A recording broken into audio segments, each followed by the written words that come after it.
اهلا بيكم. تعالوا النهارده مع بعض نعمل الفينو. هنعمله مش هيختلف كتير عن المخابز بره، وهيبقى حلو جدا وهيعجبكم ان شاء الله. وده الفينو اللي انا بعمل منه كمان سندوتشات، اللي عملت منه سندوتشات الشاورما على التوستر. يلا مع بعض نبدأ ونشوف هنعمل ايه. عندي هنا كيلو وربع دقيق، طبعا نخلاه كويس. بستخدم دقيق طبعا مخصص للمخبوزات. حطيت له نص معلقة ملح، حط شوية كمان.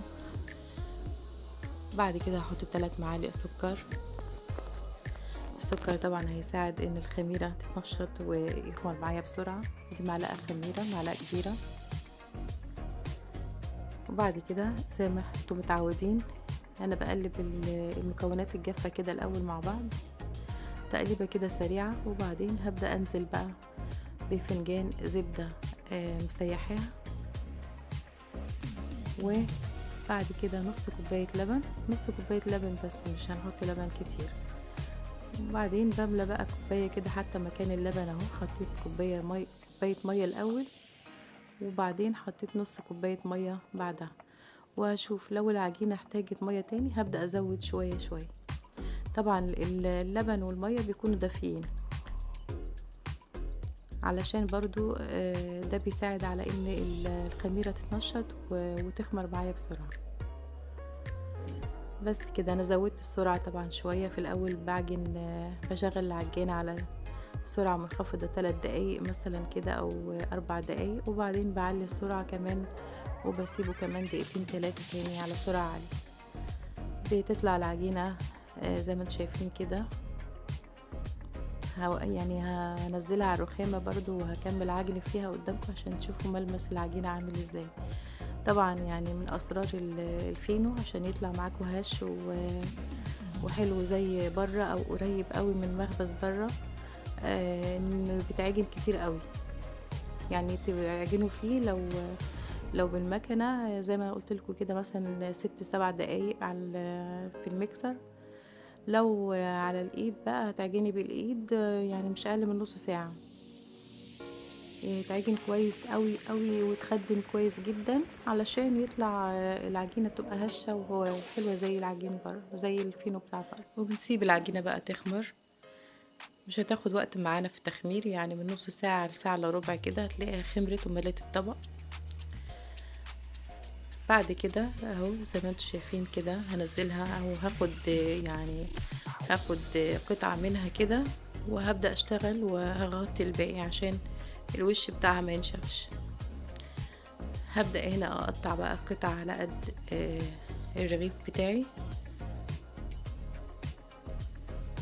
انا هنا هعمل الفينو، عامله الفينو كبير شوية عشان بعمله زي ما قلت لكم كده سندوتشات على التوستر.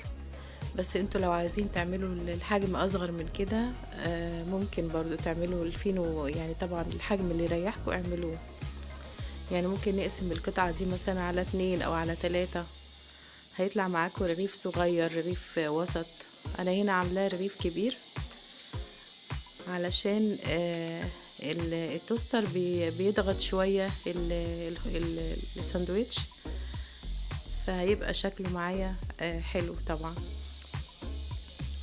زي ما انتم شايفين كده انا فردت العجينة بايدي، مش محتاجة افردها باي حاجة تاني، يعني هو بالايد كده على طول بتمشي معايا حلوة قوي. زي ما انتم شايفين كده اهو فردتها ولفتها، وبقى عندي ده الرغيف الفينو بتاعي. بكون دهنة الصاجة عندي دهنة خفيفة كده بالزيت، وابدأ ارص فيها الفينو. دلوقتي هعمل رغيف تاني. بحاول ان انا يعني اعمل له كده زي يعني ادبب الاطراف بتاعته تبقى عامله زي شكل الفينو بتاع بره بالظبط. بحاول افردها كده، بتتفرد معايا بسهوله جدا، مش محتاجه اي حاجه تاني يعني. وبحاول برضو ادبب الاخر الطرف بتاع العجينه، بحيث ان انا لما اجي اقفلها ما تبقاش بارزه قوي عن الرغيف اهو. زي ما انتم شايفين كده. وكمان بقفلها كويس كده بباقي الرغيف بتاعي عشان تبقى يعني سوا واحد.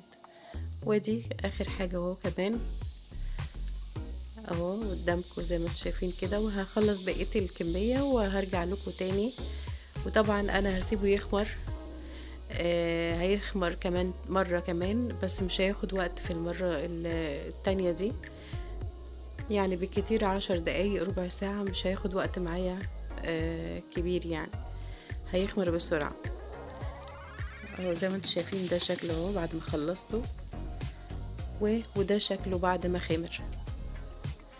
شايفين اتنفخ ازاي وحجمه زاد، ولسه طبعا بعد ما يستوي كمان الحجم بتاعه هيزيد اكتر. عشان كده احنا بنحطه في الصاج، لما نيجي نحطه في الصاج بنخلي فيه مسافة ما بين كل رغيف والتاني. بدهن بس الوش كده دهنة خفيفة باللبن، واقوم مدخلاه الفرن، بكون مسخناه طبعا على الاقل مثلا 10 دقايق في الاول او ربع ساعة، وبعدين بدخله الفرن على درجة 200. ومش هياخد وقت معايا في الفرن برضو، مش هنسيبه كتير علشان خاطر ما يبقاش ناشف معانا. وده شكله هو بعد ما ده طلعته من الفرن. بيقعد في الفرن من تلت ساعة ل25 دقيقة، يعني مش بسيبه اكتر من كده. واول ما بيستوي طبعا بطلعه زي ما انتم شايفين كده. ممكن ادهن الوش بتاعه مية لو حابين، انا هنا ما دهنتش مية لان هو لقيت ان الوش بتاعه مش ناشف، يعني طري ومش مش محتاج مية خالص. وده شكله زي ما انتم شايفين كده، شايفين عامل ازاي، هش جدا وطري جدا وروعة في منتهى الجمال. شايفين طري جدا وهش وحلو جدا. انا كنت عملت لكم فيديو قبل كده بسندوتشات الشاورما على توستر، كان بنفس الفينو ده، يا دوب بس بقطع بس الاطراف بتاعته، هو بس ما يتعملش وهو لسه يعني مخبوز، بسيبه لتاني يوم. وبعدين ببدأ بقى اعمله سندوتشات. بصوا هقطع لكم رغيف اهو، شايفين عامل ازاي، هش جدا جدا، جميل جدا وطعمه روعة. طبعا بينجز لو انت محتاجة مثلا سندوتشات، محتاجة تعملي سندوتشات للأولاد، محتاجة تعملي الفطار للعشاء وما قدرتيش تجيبي من بره، فبتقومي تعملي شوية الفينو دول، مش بياخدوا معاكي وقت خالص. طبعا حاجة نظيفة في البيت ولذيذة وطعمة،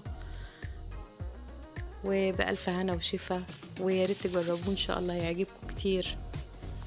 واذا عجبكم الفيديو والوصفة ما تنسونيش بقى في لايك وشير واشتراك في القناة وتفعيل الجرس عشان يوصلكم كل جديد. ونتقابل على خير بإذن الله في فيديو جديد ووصفة جديدة.